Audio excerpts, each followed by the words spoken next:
Chair throne, flip-flops, bathrobe, prepaid phone, lights his grill like a wizard spell. Y'all ate for the council of Taco Bell. Frodo on a four-wheeler, barefoot tank top, bring on a keychain from the pawn shop. Sam's in the back with a 12-pack stash, yelling, I make tater salad, y'all smash. Welcome to the trailer park of the range, where one is not simply borrow my things. You shall not pass at the gravel road gate. Unless you got beer or you owe me from 08 Motors that live with the burned out swings.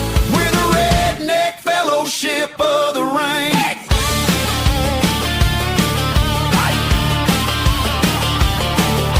Aragon's name on his work shirt reads Earl drives a rusted out truck with a rebel girl. Lego's got a mullet, bleach blonde tips, shotgun aim, true spitting sunflower spits.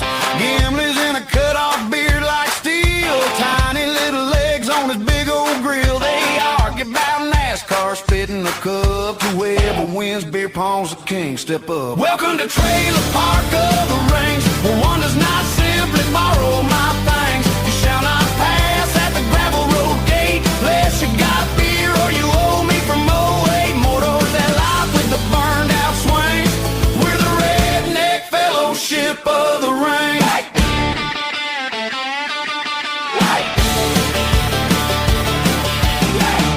Screams, one does not simply walk past my cooler, that's my sweet tea.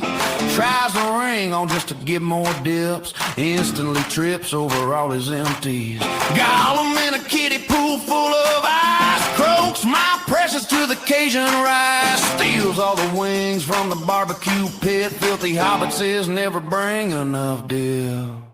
Welcome to the trailer park of the range, where one does not simply borrow my things. You shall not pass at the gravel road gate unless you got beer or you owe me from 08 Motors that live with the burned out swings.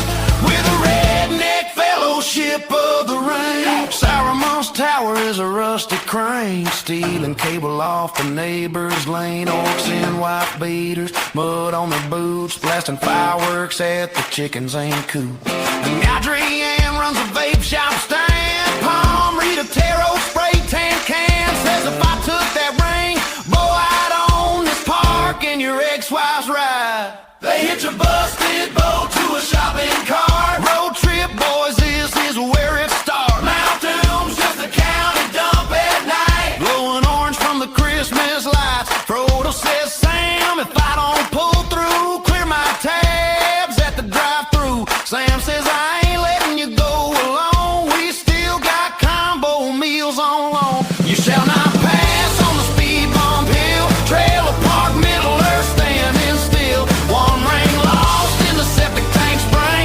Just another day in the trailer park of the range. Hey guys, welcome to the program. Lift a finger, will you please? Lift a finger and share this program. We're going to do something a little bit different today. Get my microphone fixed here. We're going to kind of take a look at culture, as I normally do, and where culture clashes. There's going to be some odd, there's going to be some off-putting, but there's also going to be some inspiring as well. Every now and then it's good just to take a break from the political stuff as much as you can take a break from the political stuff, because it seems that everything's political now, but that's what we're going to do. So make sure you share this culture class right now. We're going to share some odds, share some off-putting, share some inspiring, right? Today's program is brought to you by the fine folks at Goldco. You know that they're going to be switching us to digital dollars. It's the way it is. It's going to happen. It's coming. You need to have things that can also take care of you in the physical realm, physical assets. Part of that is gold and silver. It's so simple, folks. This is why I partnered with Goldco. Just asking you to go to jovanlovesgold.com. I'm laughing about some things you're going to see today, but go to jovanlovesgold.com. Fill out the form, because now is the time to protect your money with gold and silver. It's very, very simple to do. Part of why I decided to do a program and let's, a little bit of history, a little bit of cool stuff to take a look at it. I don't know if you've been, I track, meaning I track quite a bit of topics. You can set various alerts and topics. And of course, history's my passion. I've written an ungodly amount of history books and forensics, and sometimes history and civilization and culture and politics and forensics, sometimes they collide. And I'm always fascinated by those stories, right? Always fascinated by those stories. I'll give you a quick one here. Have you ever heard of Cheddar Man? This is Cheddar Man. You ever seen this?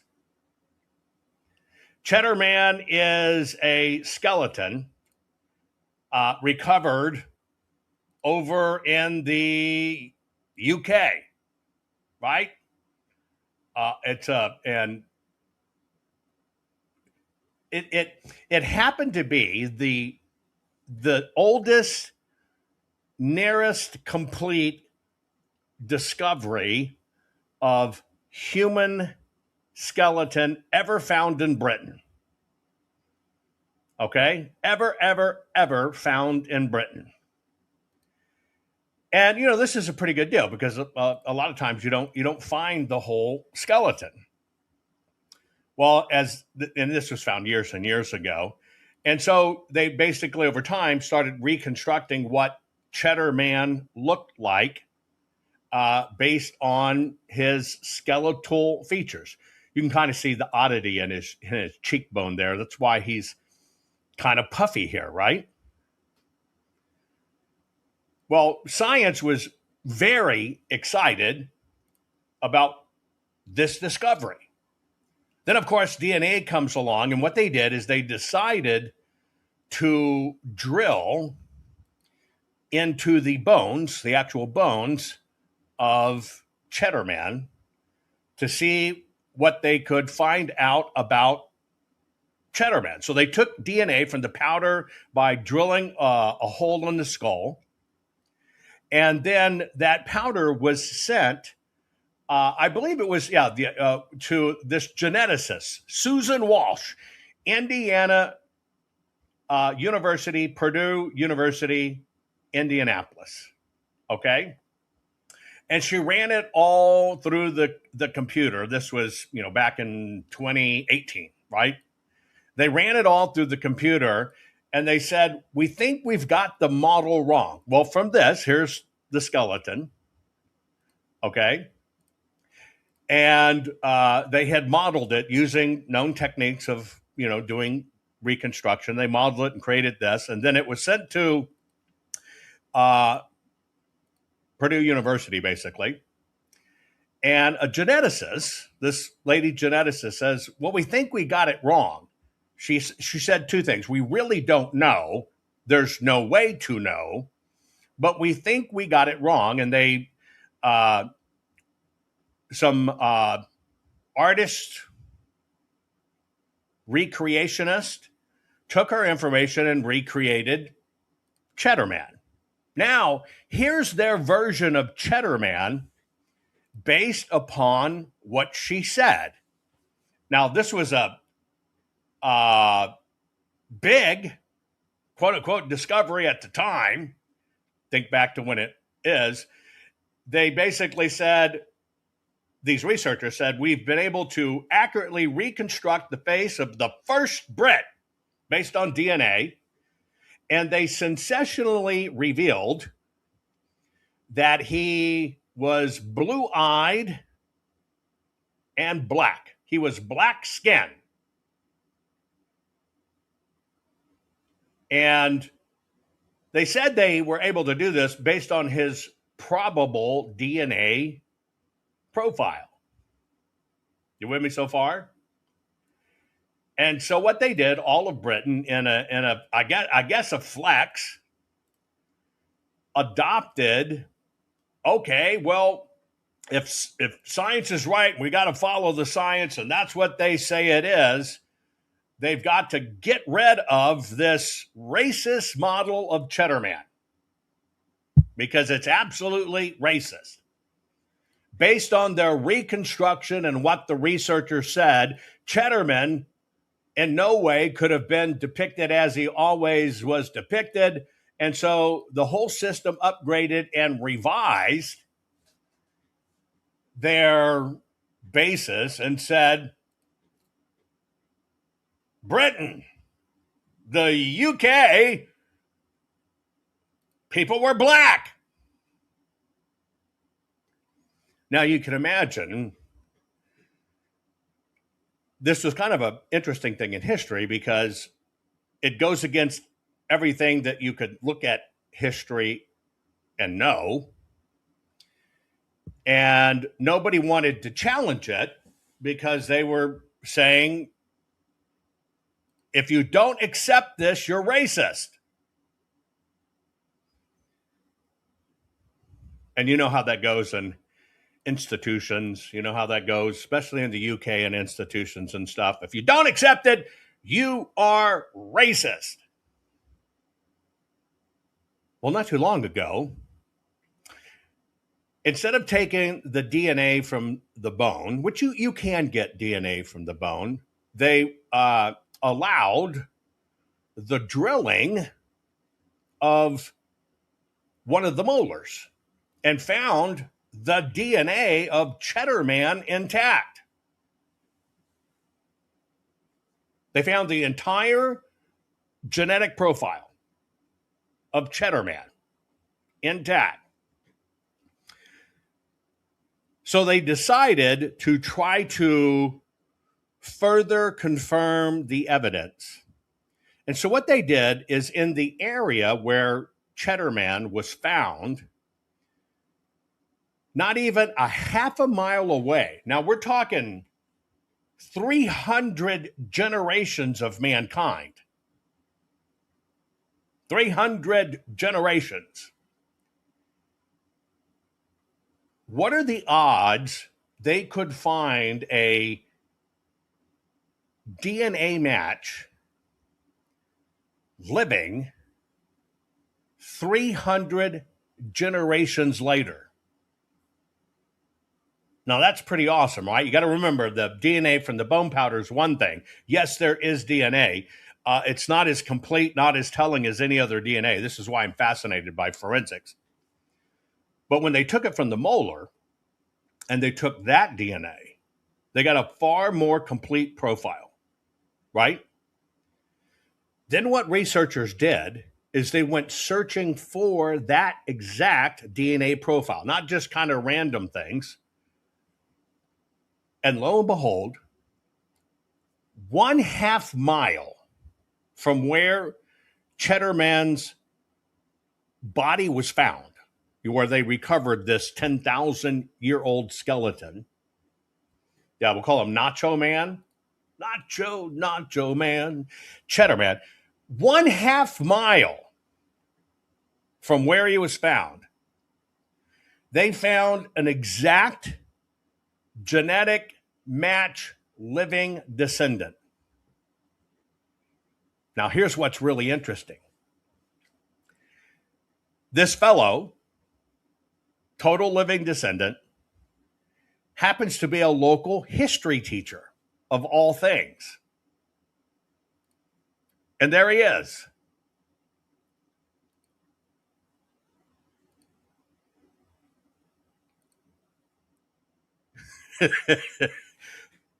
What academia did in a way to get noticed, a way to get press, they did depict Cheddarman as blue-eyed, right?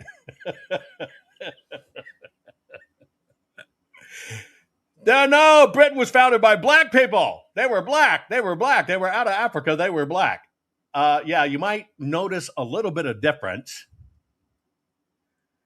They even looked at this guy's family photos, and the resemblance all down from generation to generation to generation to generation is amazing.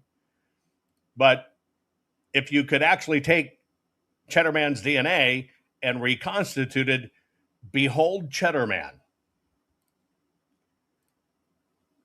Kind of interesting, isn't it? And the reason it's interesting,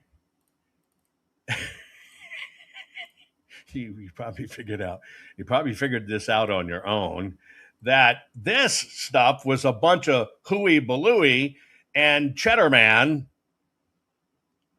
which they always depicted as white with blue eyes, is Cheddar Man. Cheddar Man, grandpa, great-grandpa, 300 generations, Cheddar Man back, and here's Cheddar Man. That's not Cheddar Man, never has been.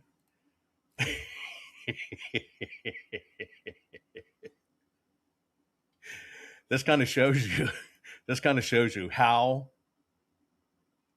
political some of the crap that we are forced to deal with, that academia pushes upon us. That is, the flavoring of the day, right? The flavoring of the day, to just kind of spread a message, an agenda, or whatever the case may be, even though they tell us we're the science and we're whatever, the whole bit, etc. That's why I decided to do culture class. Some off-putting, some inspiring, some of them just downright funny, right? I find it's kind of amazing. Kind of amazing. So here's what I want you to do. Share this real quick. You're going to hear a blip in my screen. Share this real quick. You may even see a glitch as I reset. Share this. Get your family and friends involved, and we're going to take a look at this. It may be a glitch. I'll be right back.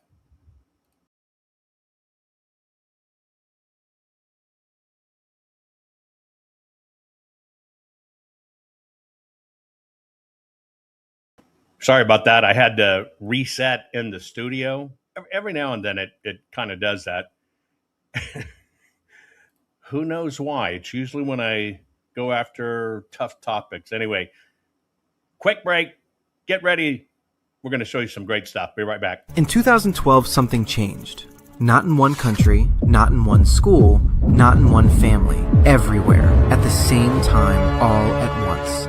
And we are only now beginning to understand what happened. After more than a decade of stability, the mental health of teenagers plunged in the early 2010s. Rates of depression rose by 134%. Anxiety rose by 106%. Self-harm rose sharply. Suicide became the second leading cause of death for young people under 24 in the United States. 20% of 12 to 17-year-olds had at least one major depressive episode. The CDC called the findings devastating. This was not a blip. This was not one bad year. This happened in country after country after country at the same time. So what happened in 2012? In 2012, smartphones became universal for teenagers. Instagram launched in 2010. Snapchat in 2011. Twitter was already everywhere. And at exactly the same moment, the play-based childhood that had defined human development for thousands of years was replaced by what psychologist Jonathan Haidt calls the phone-based childhood. Children went from spending their afternoons outside, unsupervised, taking risks, making mistakes, solving problems with other children, to spending them alone. In their rooms. On a screen. Being fed content designed to keep them there as long as possible. The research identifies more than a dozen ways this rewiring interferes with how children develop. Sleep deprivation. Children using phones at night sleep significantly less and significantly worse. Social comparison. The constant measurement of your real life against everyone else's curated highlight reel. Loneliness. School loneliness increased in 37 countries simultaneously in the early 2010s. And perhaps most significantly, the loss of unsupervised play. The thing that teaches children how to handle conflict, how to take risks, how to fail and keep going. A generation that never learned those things arrived at adulthood without the tools to handle it. Something happened to the mental health of children around the world at the same time that smartphones became universal. And whatever caused it, it has not been fixed. Australia passed a law in 2025 banning children under 16 from social media. The United Kingdom followed. More countries are considering it.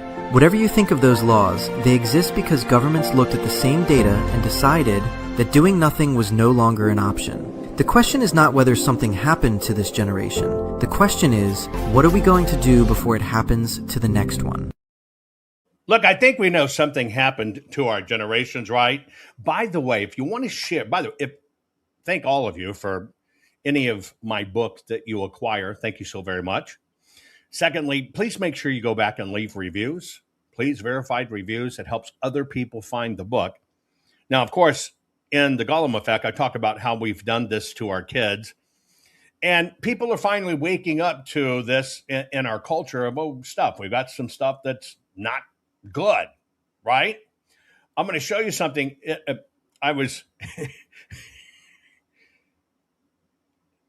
I guess I shouldn't laugh, right? But in our ADD society, kids have to be entertained all the time. You know what I'm talking about, right? They just constantly have to be entertained. There's a whole crop of young people that are making sacrifices in their lives to try to just suffer with the boredom. Let me show you one of their tests. Yeah, this is somebody showing they could do it. Ride dogging boredom for 15 minutes, day 1. She proves that she can be bored. Excruciating 15 minutes. Ride dogging boredom for 15 minutes, day 1.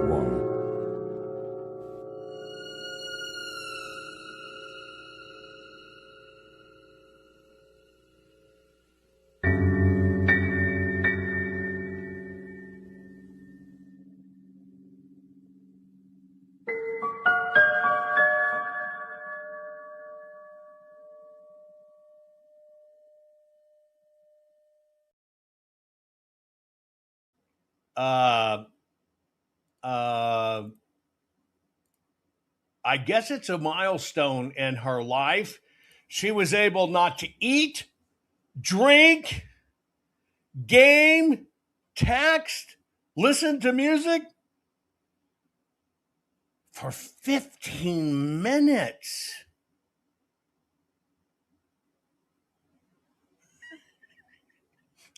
Kids are now posting this to prove they can do it. Look at my accomplishment. Speaking of accomplishment and history, sometimes it's looking at the facts away from the political stuff and just looking at the physical evidence. Here's a funny video I found about just looking at the evidence. This is me, first day of being vegan. This is me, day 7 of being vegan, seeing some pretty good results. This is me at day 30 of being vegan. My doctor said I don't need hormones anymore from my transition. This is me at day 90 of being vegan. Okay, of course he's only kidding in the first part, but the second part's powerful. Quit looking at his package. Stop it. This is me, first day of being vegan. This is me, day 7 of being vegan, seeing some pretty good results. This is me at day 30 of being vegan. My doctor said I don't need hormones anymore from my transition. This is me at day 90 of being vegan. My bones. What the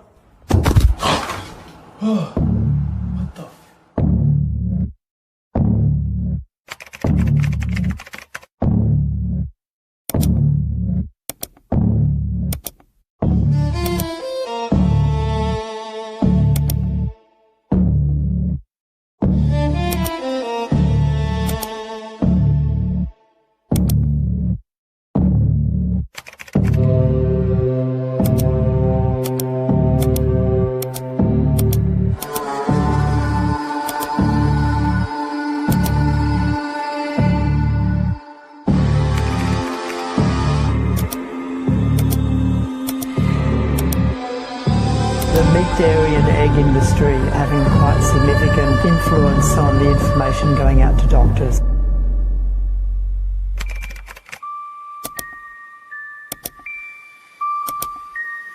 That doesn't make you fat. That makes you lean stronger.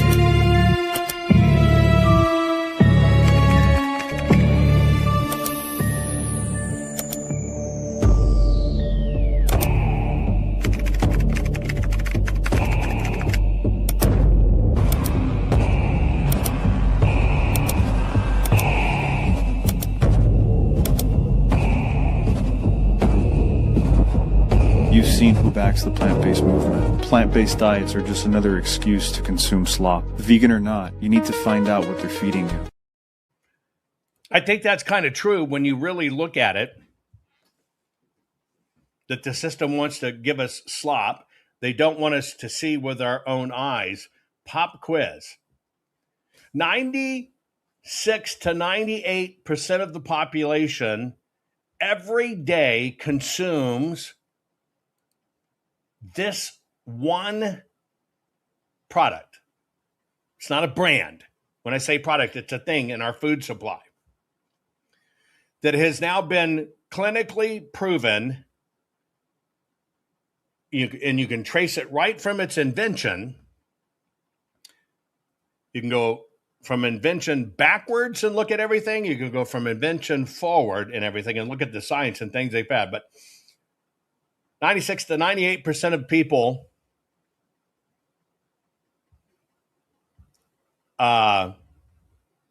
consume it. And it has been found to literally be destroying us. It's literally destroying us. And can now be scientifically proven. Put in chat. Can't get my glasses clean. Put in chat, what do you think that one item is? If we were to take every single product in the world, it's about 40% of them, right? It's tracked to the most causes of ailments in mankind. Yet, 96 to 98% of the population consumes it every single day. What do you think it is? Some saying seed oils? No. Some saying artificial sweeteners? Nope. Some saying bioengineered foods? Nope. Now, I got consumed with this. Because it results from an invention.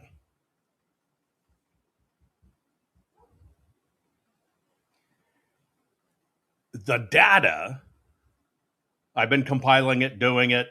And so, you know me, to get the research out, not television, something you eat. 96 to 98% of people eat it every day in some form. I know you would think it's sugar and stuff. By the way, they just did a recall of 10 million eggs with a warning that if you eat these, you may die. Anyway, before I digress too far, the answer to it, and we've collected all the data throughout history. So put it this way, 170 billion people lived, thrived, died without it. We got a planet right now we'll call 8.5 billion people, right? And it's crashed us. It's a new book coming out shortly that I've done. It's called White Death. So pay attention to the book. It's almost every American eats it every day, and no one knows what it really costs them. And it is not wheat. It is not fat. And the science is so startling. And it's there, and it's always been there, right in front of us, and it's freaking killing us, and everything can be tracked back to it. You probably guessed it now. It's processed enriched white flour, because flour is not white. Oh my God, when you see this, right? So that's why I was compelled. I had to write a book on it. It's in its final stages. I've called it White Death. when you can look at one change that they said revolutionized the world, when it got adopted by everybody, when it just became fait accompli, which when it reached 100% density was about 1910. When it actually was invented was in 1862. Oh my God, this research has changed my life. And it's not the wheat supply. You'd be amazed, even though you hear about glyphosate and all this other stuff. You'll be amazed when you finally learn what really did it, right? What really did it and why we have white death. Anyway, in this episode, what I'm doing is culture class. I'm showing you things that, kind of makes you look at society different, right? We live in a society where soccer stars, basketball stars, baseball stars get paid a massive amount. In fact, one soccer star got offered $1 billion contract. Let me put that in a historical perspective. I produced this little ditty for you. Kylian Mbappe, the football star, received a staggering $1 billion offer from the Saudi Arabian team Al Hilal. However, this offer wouldn't have made him anywhere near the richest athlete in history. Enter Gaius Apuleius Diocles, a Roman chariot racer from the province of Lusitania, modern-day Portugal, born in 104 AD. Chariot racing was the ancient Roman equivalent of today's football, with 4 factionies: teams, green, red, white, and blue. Gaius joined the whites, then later moved to the greens and reds. In his career spanning 15 years, he won over 1,000 races. Gaius raced at the Circus Maximus in Rome, which could hold over 150,000 spectators. After his retirement, 2 monuments were erected in his honor, showcasing his impressive stats: 4,257 starts and 1,463 victories, with prize money estimated at around $15 billion in modern terms. This would have made him the wealthiest athlete in history, equivalent to over $100 billion in today's American sports terms.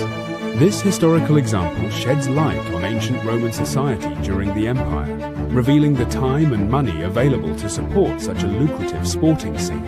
While debates about modern athletes' earnings continue, it's clear that Kylian Mbappe has a long way to go before reaching the level of wealth achieved by Gaius Apuleius Diocles in his chariot racing career. Is that not fantastic when you looked at through the filter of history that this guy way back then would have been like $100 billion? By the way, I want to let you know, I'm seeing everybody in chat talking about this bread thing. Well, I use kamut, or I use elkhorn flour, eichhorn flour, all this other stuff. Or somebody says, well, I do flour-free bread, referring to I don't use white flour. You're still wrong. You're still wrong.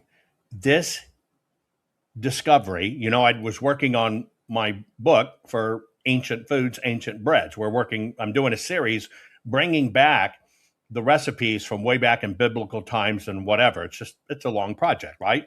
And you got to kind of make it decorative. It's got a lot of art involved in it. And then I stumbled across it. I'm telling you, this changed me. And I thought I was a smart fellow. And when you see it, and when you understand it, it is truly holy shit. And that's why I called it White Death. It's almost as simple as that. It has nothing to do with race. Anyway, let me cleanse your palate a bit. Let's go back in time. Let's look at it. So I'm going to show you 2 videos, about a minute apiece. Let's just kind of go back in time of what society used to be like. By the way, I'm thinking about starting an online kissing school. Do you think that would work? Put it in chat. If I was to start an online kissing school to teach people how to kiss, to truly, there's nothing better than a really good kiss. Do you think that would work? Do you think you could online teach people how to kiss? Just a question. Some say no. We could do a focus group. Here's my first video. Online training. Tell me if this kind of nails it.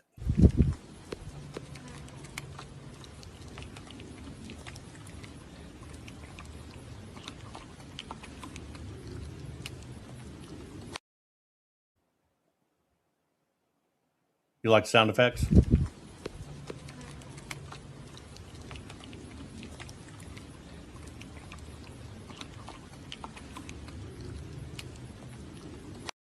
Maybe we can learn from the animal world. Anyway, let's go back in time real quick. Wash our palate before I show you some odd stuff. I'm going to show you some stuff that's really sickening. Then I'm going to show you some stuff that's inspiring too.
Yeah, you might notice you see people looking forward, not down.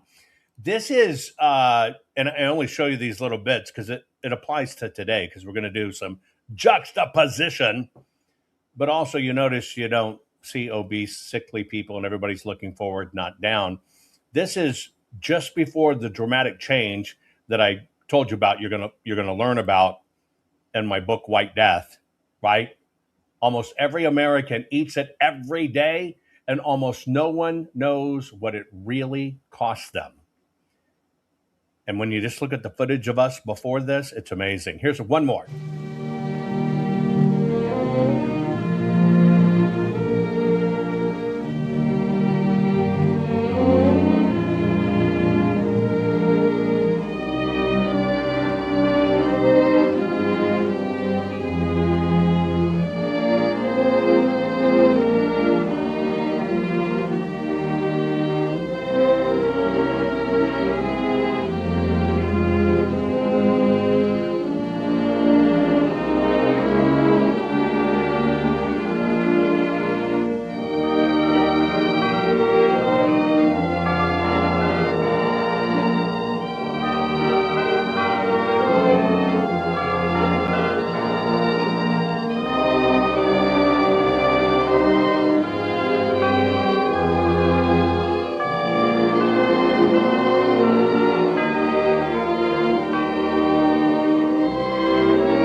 You know, something changed in us. Not only our health, not only our mindset, and our everyday life. You have to admit, we've devolved. We've devolved.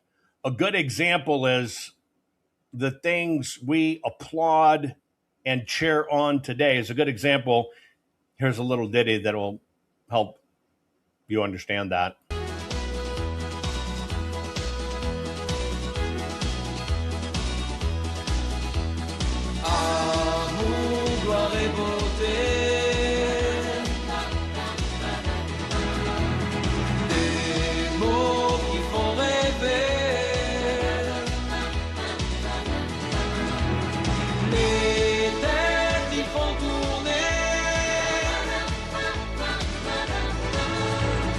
De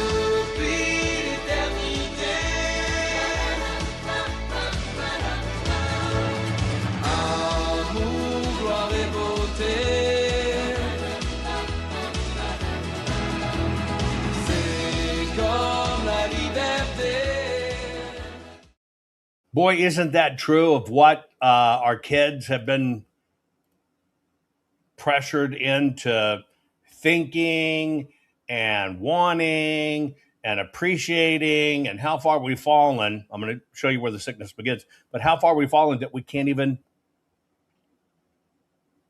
we revere what's wrong. What's right is wrong. What's wrong is right. And we can't even define a woman. For $1 million, what is a woman? Can I ask an expert? Sure. Ask Cloud. Anyone who identifies as a woman. Can I ask Innes? Fine. Adult human female. Seriously? You asked. So, which one is right? Angel, you have to answer. I want to ask Royce. Royce isn't an expert. I identify as an expert. Then according to Cloud, he is. That's not what I said. That's exactly what you said. Shut up, Innes! What is your final answer? Long hair, final answer. What?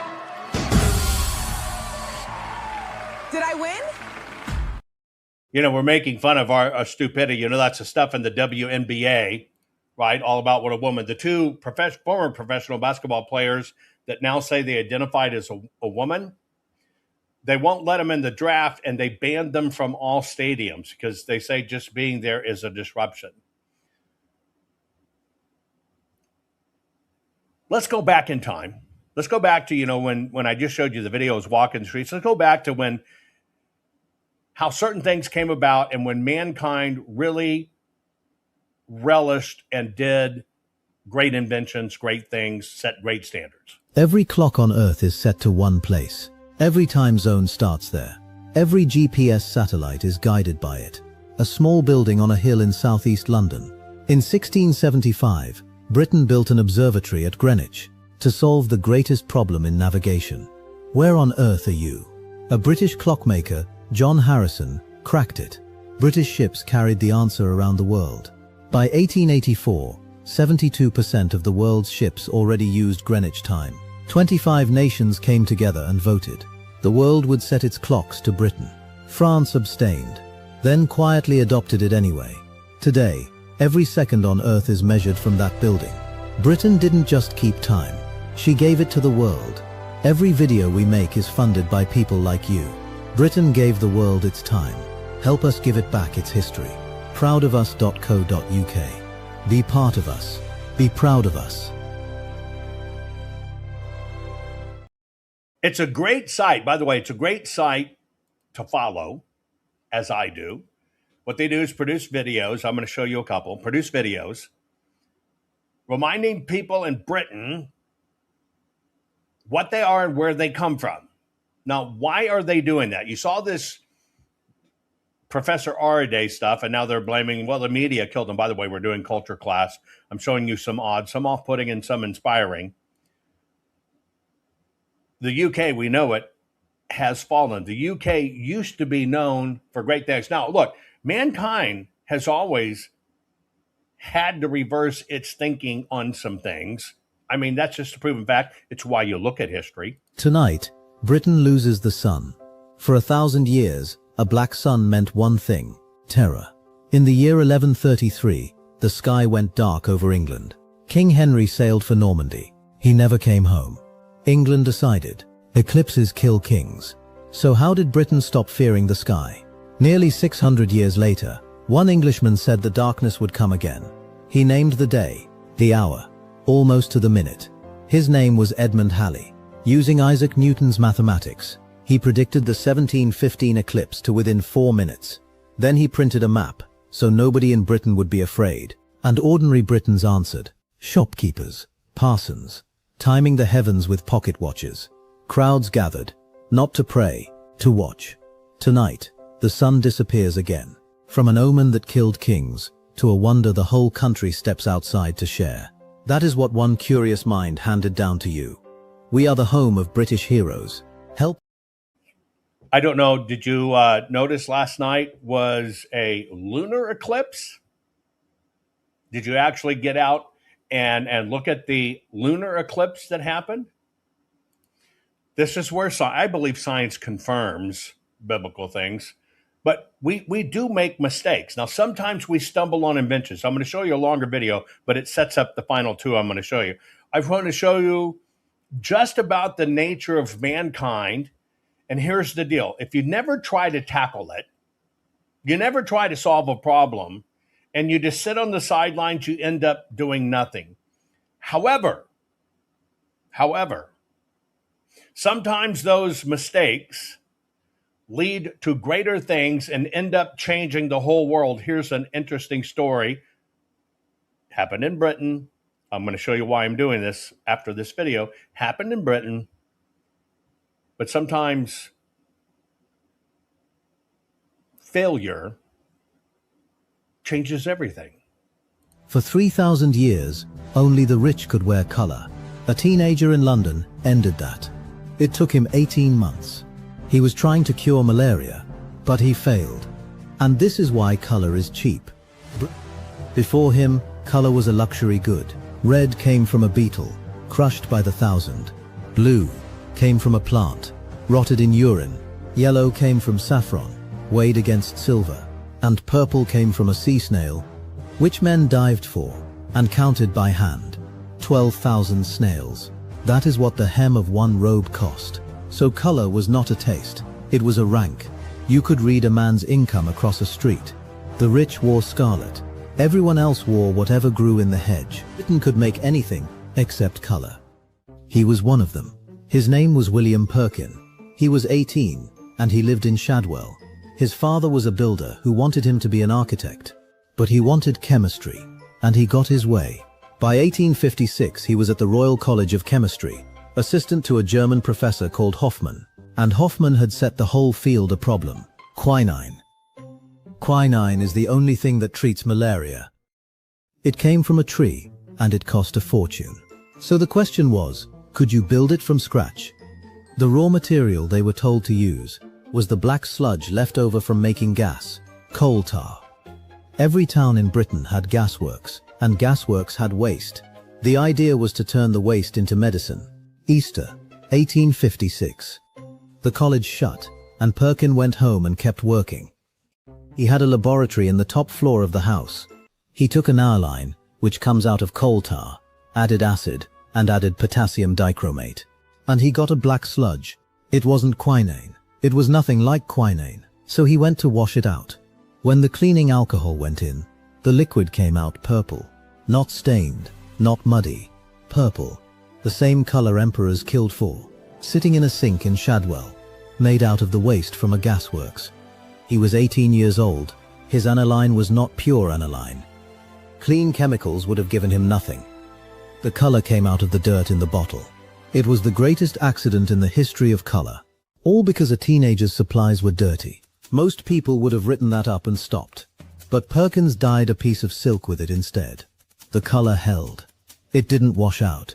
It did not fade. So he sent it to a dye works in Perth to find out more. They wrote back and told him he was onto something new. On the 26th of August, 1856, he took out a patent. He was still 18. He left the college, asked his father for the money, talked his brother into joining him, and built a factory at Greenford Green, west of London on the canal. In 18 months, he had his first customer. Nobody had ever made a dye this way before. Nobody knew how to fix it to cloth at scale. In 18 months, William Perkin worked all of it out, from nothing, as a teenager. And then Britain went purple. The Empress of France was seen in it, and said it matched her eyes. Within 2 years it was everywhere. It was called mauve. In 1859, Punch called it the mauve measles. The price collapsed.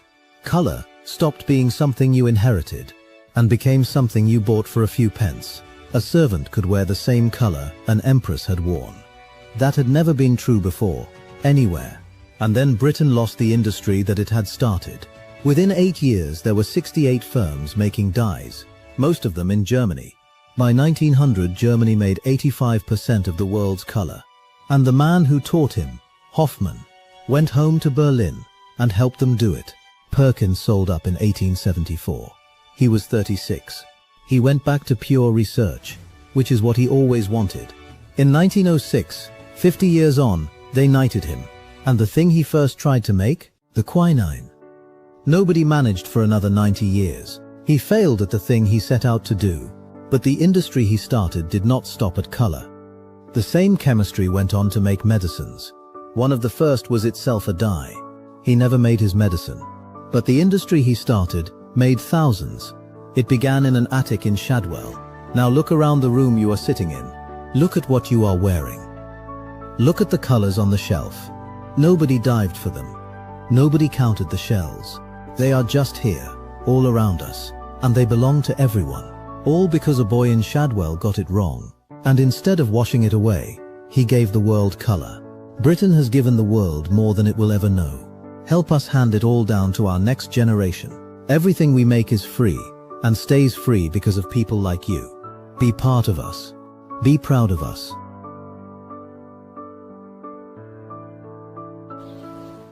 It's a great account to follow. I follow it because they just do great work and great stories. You probably didn't know that about dyes. That's one thing about being an inventor and creating things. There's always a lot of flack. But then there are always the system wants to suppress things. I'll give you an example how this works. You know, in our audit of Arizona, we dealt with the paper and calibration and what does it mean and where were the folds and when did they run it in. Somebody had popped off and said something, and so we've been collecting this because there'll be a book coming out on that. This is going to rock your world too. But I started steadily releasing all of the dialogue behind the scenes having to do with the Arizona audit, where the GOP attorney and other bad actors 100% said, kill everything to do with the kinematics, do not include it. Do not talk about it, do not include it. Now, this comes from the Senate and stuff, comes from the very attorney behind the scenes. So I started releasing these things about how that campaign mounted. And it's just kind of funny. You'll see that, they paid Dr. Shiva to do a supposed report of reviewing our work. He never had our work, etc. And you saw this con. It's just like Dr. Frank saying he peer reviewed our work. They had nothing. But yet they repeated that. And so back at that time, when we knew this kind of stuff was going on, you'll see all these emails being exchanged that I'm releasing. We realized we could find a way to smoke out the psychological warfare. And so what we did is we data visualized Bobby Pyton's data. You remember Bobby Pyton, Phantom Voters, etc. We visualized for Seth Keshel with Seth Keshel. You can see it in his new book. He mentioned how I helped them come up with this rating system for what he does. We visualized that data. And then we visualized, okay, here's what happened in adjudication and why it was so off the charts. And here's what happened with the audit. These were things that had nothing to do with the paper, just the findings along the way. So we visualized Doug Logan's data. Now, nobody had received that data except two people. One of them was Patrick Byrne, started getting this stuff in advance, behind the scenes. The other one, interestingly, when we kind of suspected something was up, was Joe Altman. And so we sent them digital files of these visualizations so you can see it, where we visualized adjudication. Not our work, it's what the county said. We visualized Bobby Pyton's work, called the Pyton rating. We visualized that. Not our work, Bobby's work. We visualized Seth Kessel's work of here's how the counties rank and released that. And then we visualized the output of the systems, actual reports of the outputs of the system. And so we did this in a very measured way because I needed to understand who's really working behind the scenes to sabotage the audit. This was long before, through public inquiry and public releases, we could see the emails going in. That took a few years later. But we knew this was going on. And lo and behold, right, That's when Professor Clements, Joel Altman, and Shiva did a 2-hour special poo-pooing on Jovan's work on the full forensic audit.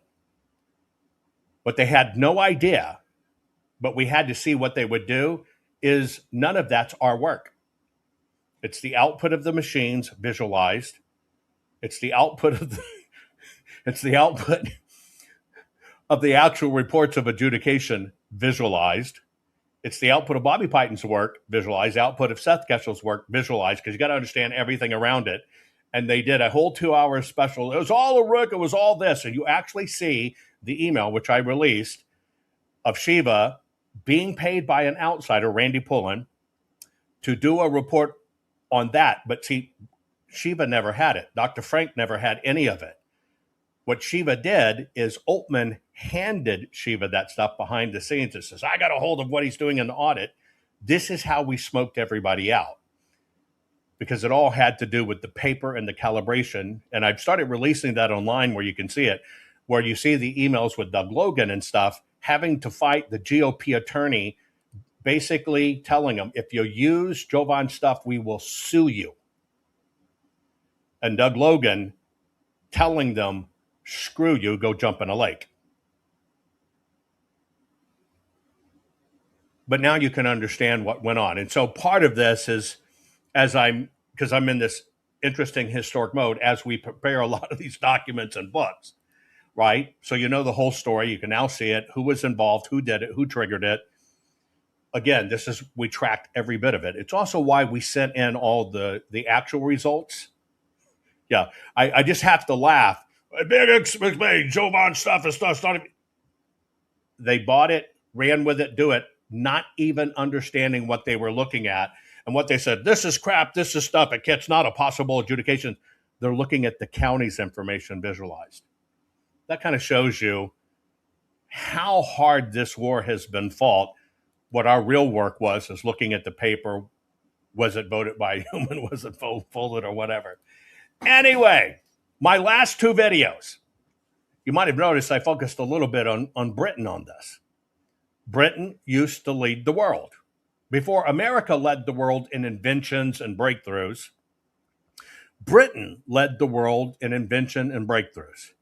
Now, you just saw this big junk about Araday, youngest Cambridge professor, couldn't read, couldn't write, couldn't walk, couldn't whatever, kind of like Dr. Shiva, 3 MIT PhDs before he was even born, while still in the womb, he got him kind of stuff. None of those backgrounds check out. But here's what I want to show you. I'm going to go back to the same universities. If you're paying attention, the professor that basically outed what was going on, this was all a con, had a professorship at the University of Ghent. The University of Ghent just put him on suspension, is probably going to permanently fire him because he outed it. So they're trying to find a scapegoat. The person who did it over in the UK is actually a man that has been playing like for a while that he's a woman. You got to watch this unfold. But now you're seeing the reports, the University of Ghent, who has this man playing as a woman and want to get rid of the professor, and said he made all that stuff up when we now know it was true about Araday. Now, here's an interesting fact. Their funding, a big chunk of their funding to put out those stories at the university level, was by none other than USAID. So all the funding trail is now being tracked. So now your eyes are opening to see the psychological warfare. The reason I want to show you, and the reason I'm telling you that, and as I showed you UK, just recently they had an award ceremony highlighting raising up another professor. Here it is. Saoirse Amathea Tweedale has been actively involved in diversity and inclusion initiatives throughout her 23-year career in the civil service, from chairing the Job Centre Plus and Department for Work and Pensions gender networks to helping set up the department's first transgender network. She has a proud history of national and regional community activism. You may have noticed, but in case you didn't, the chair of this particular branch of the university is also a woman pretending to be a man. And the award for the most impact is going to a man pretending to be a woman. And now you're finding out a lot of the money to do this and promote came from USAID. I'll let you watch the whole thing now. Saoirse Amathea Tweedale has been actively involved in diversity and inclusion initiatives throughout her 23-year career in the civil service, from chairing the Job Centre Plus and Department for Work and Pensions gender networks to helping set up the department's first transgender network. She has a proud history of national and regional community activism, human rights advocacy, and civil service and union achievements, in addition to decades of LGBTQIA+ community work in Bradford and West Yorkshire. Saoirse's persistence to fight for change in LGBTQIA+ and women's rights over her lifetime has been met quite often both with direct discrimination and bullying and harassment from people who would never even take the time to get to know what an amazing woman she is. So a woman pretending to be a man, let me just cut my hair and put tattoos on my neck, tattoo me, that makes me a man. Kind of like that little Ellen girl that destroyed herself and became Ethan Page or whatever his name is. Awarding a high honor, another university, awarding a high honor to a man who swears he's a woman. That is the UK today.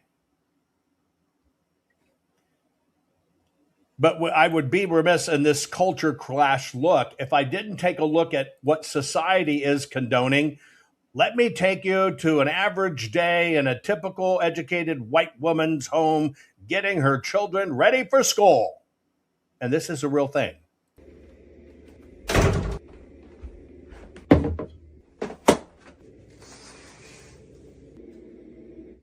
June, time to wake up. I guess I should tell you, just so you know what you're seeing. She's a real mother and knows motherhood, and she's raising all her children, which are rubber dolls. Yes, this is her morning routine with her dolls. An academic, her mothering routine as a mother of children with her, yes, dolls.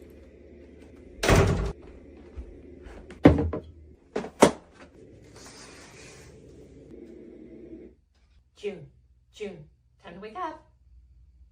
EJ, Jasmine, time to wake up. Are you ready for pre-K? June!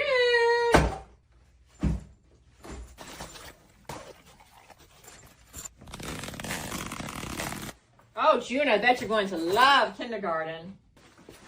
Right. Well, good morning. Another venue where I can demonstrate my superiority.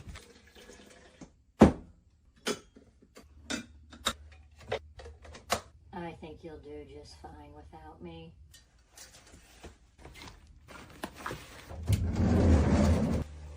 June is attending a new school this year. Do you like this? I can't wait to see Pip and Pippa. Your little friends are as annoying as you. Finish up, guys. It's starting to get late.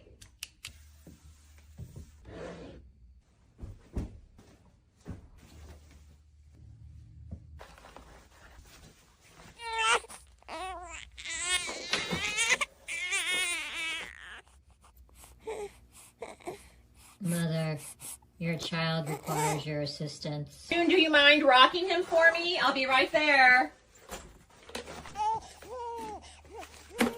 Of course, I just had to be the firstborn. Junie loves that lullaby.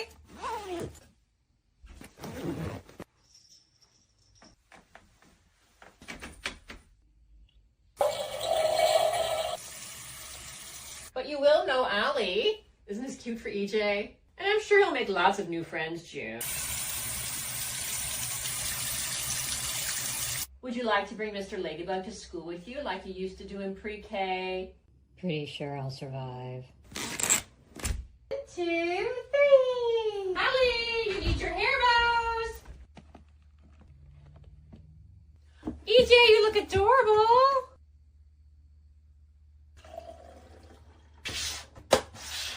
What are you doing up there? Is that your baby? Oh, June, you look so sweet. Right.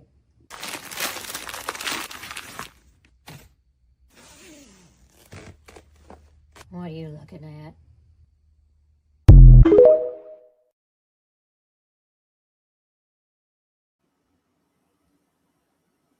I don't even know how to equate this, but I want to let you know this is growing online.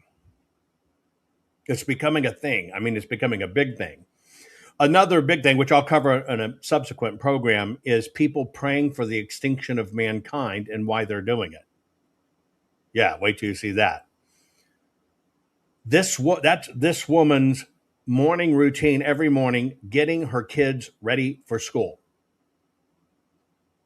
Now, some of you said this is a way to make people not want to have kids. They don't have. I don't know. You know, you look at that university piece I showed you, that's mental freaking illness. But we now herald and praise and raise up mental illness at our academic levels, stuff we know is mental illness. You call it for mental illness. You're wrong. You're racist. You're bad. But this woman, this craze is taking off. You're not finding this in other countries, but it's a thing. It is actually a thing. I'm just amazed when I see it. And this is why I know why I started from the beginning what DNA proves truly about Cheddar Men versus somebody just saying the flavor of the day. No, the Brits were black. So what happened to the black people in Britain? Well, they killed them all and ran them off and stole their inventions. They're doing that too. Everything in every sector of society is being rewritten right now. It's an interesting phenomenon going on, trying to fit political agendas. And most everything has become political. And behind the scenes, we can see this is what the system does. They don't want to be exposed. They don't want us to know the truth. They're raping trillions of dollars from our country in an effort to bankrupt our country to bring us to our knees. And it has all 100% been psychological warfare.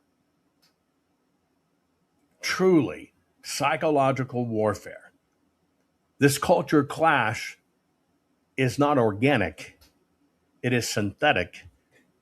And this is what the system's pushing on the world. I'll clean your palate before we go. But remember, you got to be able to call it truthfully and understand where it's coming from in order to call it out. And you've got to be fearless and call it out for what it is.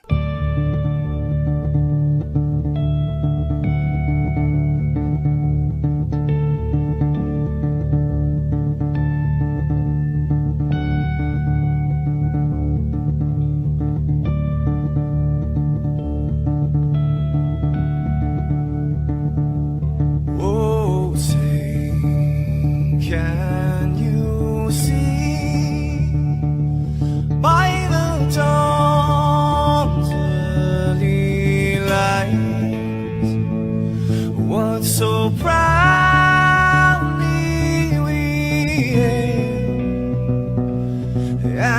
the twilight's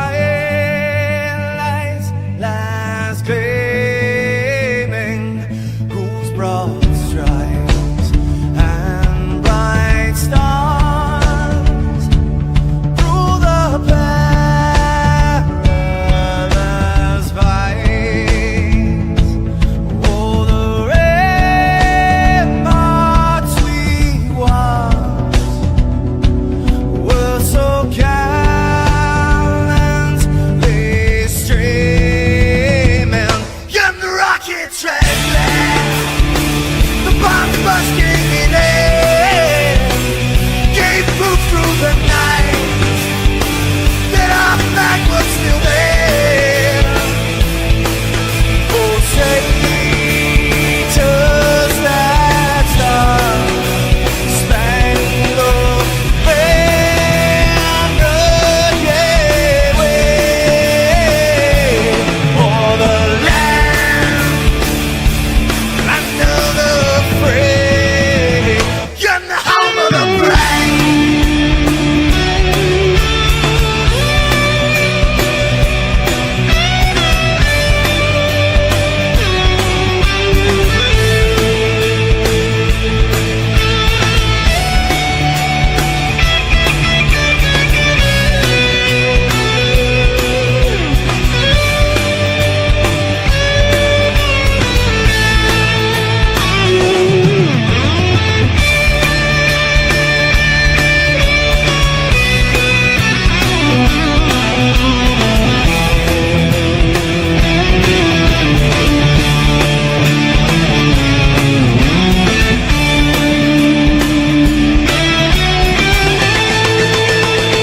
Because we are the brave.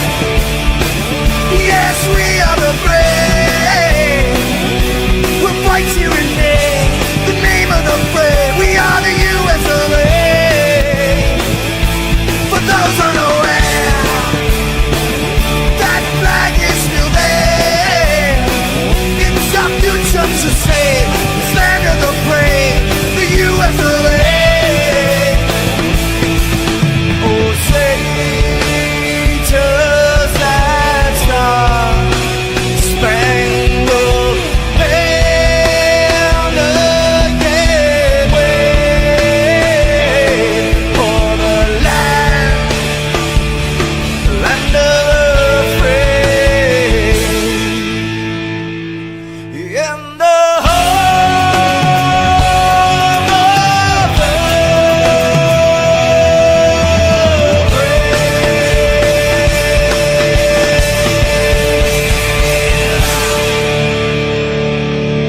The upcoming 2026 midterms could be a bloodbath for Republicans?